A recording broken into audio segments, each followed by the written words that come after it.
আমরা সবাই মাকে বরণ করলাম, আমাদের বিসর্জন শুরু হয়ে গেছে। তো কি হবে, সবাইকে দেখো, এই যে সবাই আছে এখানে, সবাই বিসর্জন দিতে।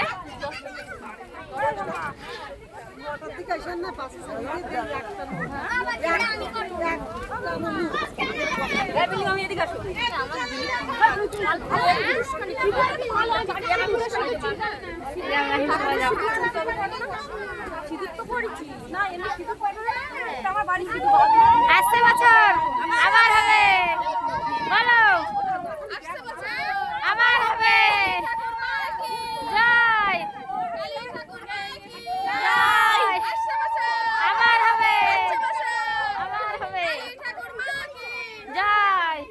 এই যে আমাদের বরণ চলছে এখনো, আর এই যে আমরা বরণ করে নিয়েছি, আর এই যে বক্স নিয়ে যাওয়া হবে এখন। চলো সঙ্গে থাকো, দেখতে থাকো।